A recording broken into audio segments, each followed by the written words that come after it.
That morning, every employee inside the towering headquarters watched in stunned silence as a rejected job applicant quietly picked up his worn resume, thanked the interview panel for their time, and walked toward the exit with his little daughter holding his hand. He never argued. He never begged. He simply smiled at the child and whispered that everything would be okay.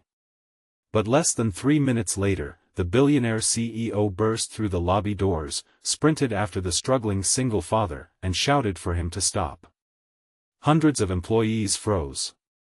No one had ever seen the powerful CEO run after anyone before.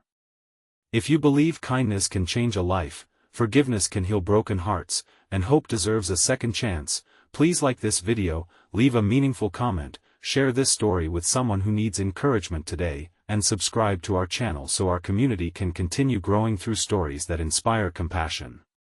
The bright morning sun reflected across the glass walls of Carrington Global, one of the country's most successful engineering companies. Luxury cars lined the entrance while executives hurried through revolving doors carrying expensive briefcases and discussing multi-million-dollar projects. Among them stood a man who looked completely out of place. His name was Colton Reeves. His navy suit had been carefully pressed, but it was several years old. His shoes were polished until they almost looked new, even though the leather had cracked with age. Beside him stood his 7-year-old daughter, Hazel, wearing a neatly ironed yellow dress and clutching a small backpack almost as large as she was. Colton had once been a respected mechanical engineer whose designs helped build bridges across 3 states. Then life changed in a single season. His wife, Meredith, lost her battle with a rare illness, leaving him to raise Hazel alone. Between hospital bills, funeral expenses, and months spent caring for his wife instead of advancing his career, Colton lost his savings, his home, and eventually his job. Interview after interview ended the same way. Employers saw a long gap in his resume and assumed he lacked commitment. None of them understood that the gap represented the greatest act of love he had ever given. Hazel smiled despite everything. She had inherited her mother's gentle heart and her father's quiet determination. Every morning she reminded Colton that one good day could erase 100 difficult ones. Before entering the building, she reached into her backpack and handed him a folded piece of paper. It was a crayon drawing of the two of them standing beside a large office building. Across the top she had written in uneven letters, "Dad's new job." Colton carefully folded the drawing and placed it inside his jacket pocket. He told himself he would not cry before the interview. The receptionist welcomed him politely but explained that children were not usually allowed inside interview rooms. Since Colton couldn't afford childcare, one of the receptionists kindly offered to let Hazel color pictures at the front desk while her father attended the interview. Hazel nodded bravely.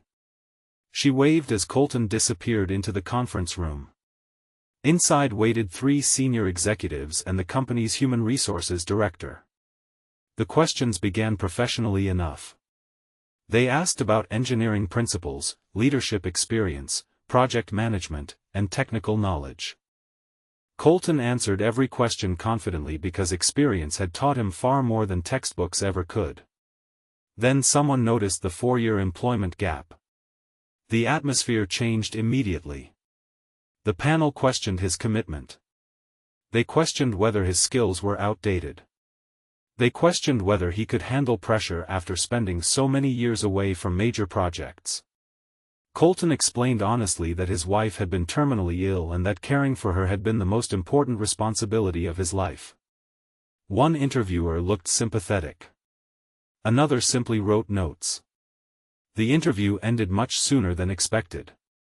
15 minutes later, Human Resources politely thanked him for coming and explained that the company had decided to pursue candidates with more recent experience. Colton smiled graciously. He shook everyone's hand. He refused to show disappointment. When he reached the lobby, Hazel immediately looked up with hopeful eyes. She didn't ask whether he got the job. She simply hugged him. That hug told him she already knew. "It's okay," he whispered with a smile that barely hid his heartbreak. "We'll keep trying." They slowly walked toward the exit.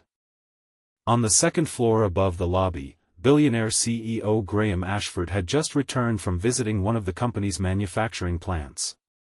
Graham rarely involved himself in routine hiring decisions, but while crossing the executive balcony, he happened to glance down into the lobby.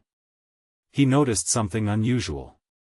The little girl reached into her father's jacket pocket, pulled out the folded drawing, looked at it for only a second, and quietly tucked it back without saying a word.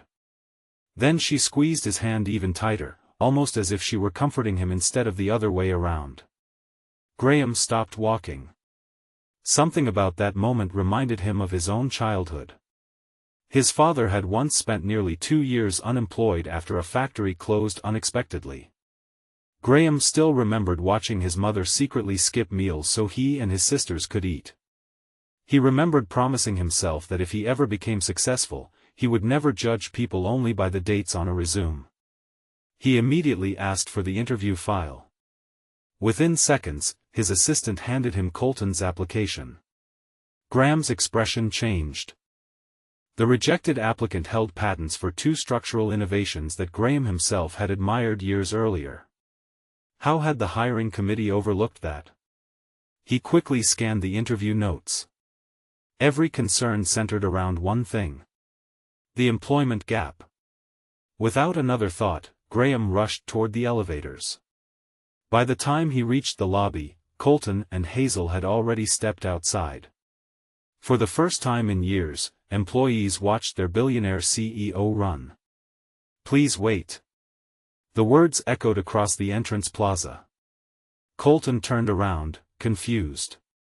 So did dozens of employees entering the building.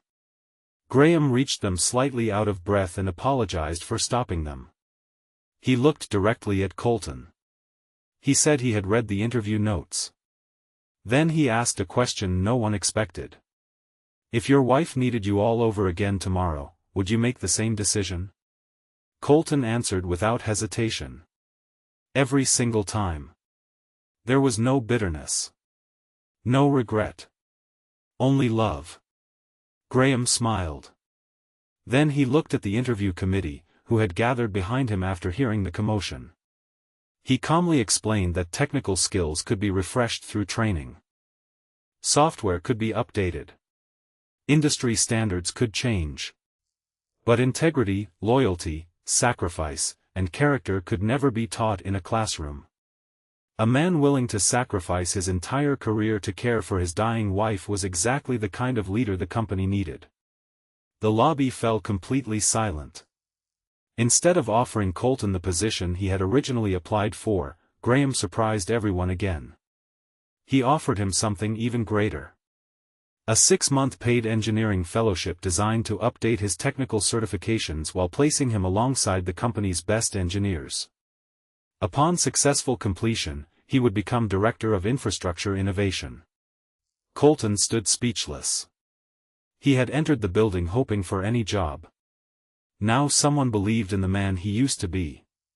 Hazel looked from her father to Graham and smiled so brightly that several employees wiped away tears. News of the unusual hiring decision spread quickly throughout the company. Some people criticized Graham. They claimed emotions had influenced business. Others quietly admired his courage. Graham ignored both opinions. He believed that leadership required seeing potential where others only saw problems. The following months proved him right. Colton worked harder than anyone else. He arrived early every morning and stayed late every afternoon, never because anyone asked him to, but because he refused to waste the opportunity he had been given. His experience, once considered outdated, became one of the company's greatest strengths. Younger engineers brought modern software skills while Colton contributed practical wisdom earned from decades solving real-world problems. Together they developed safer bridge designs that reduced construction costs without compromising quality. Hazel became familiar with many employees because she occasionally visited the office after school. She greeted security guards by name, thanked custodians for keeping the building clean, and always carried extra cookies to share with the reception staff. One afternoon Graham noticed Hazel sitting quietly in the cafeteria drawing another picture. This time it showed her father wearing a company badge with a huge smile. Across the top she had written, "Someone believed in my dad." Graham carefully looked away before anyone noticed the tears forming in his eyes. Months later, a massive storm damaged several bridges across the region. Emergency repairs had to begin immediately. Colton volunteered to lead the inspection teams. For 2 weeks he worked tirelessly under difficult conditions, ensuring damaged structures were repaired before more lives could be placed at risk. His leadership saved the company millions of dollars. More importantly, it protected countless families traveling those roads every day. At the annual company gathering held on a bright summer afternoon, Graham stood before hundreds of employees. Instead of discussing profits, he spoke about people. He shared how easy it was to judge someone by a resume while completely missing the story behind it. He reminded everyone that every employment gap, every worn suit, and every nervous smile might hide extraordinary courage. Then he invited Colton and Hazel onto the stage. The audience stood and applauded before either of them spoke. Graham announced that the company would launch the Meredith Reeves Family Fellowship, helping parents who had left careers to care for seriously ill loved ones return to professional life through paid training and mentorship. The applause grew even louder. Colton looked at the crowd with tears in his eyes. He realized his greatest weakness had become someone else's opportunity. Before we reach the end of this journey, we'd love to hear from you. Please leave a meaningful comment below and tell us, do you believe employers should value a person's character just as much as their resume? Your thoughts might inspire someone who is struggling today. Years later, employees still remembered the morning their billionaire CEO ran across the lobby.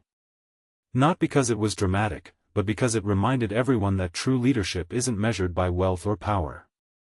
It is measured by the willingness to stop, look deeper, and give deserving people another chance. Hazel kept the original drawing in a small frame on her father's office desk. Beside it rested the company badge he had once dreamed of earning. Whenever difficult decisions arose, Colton looked at both reminders and remembered that one act of compassion had rewritten the future of an entire family.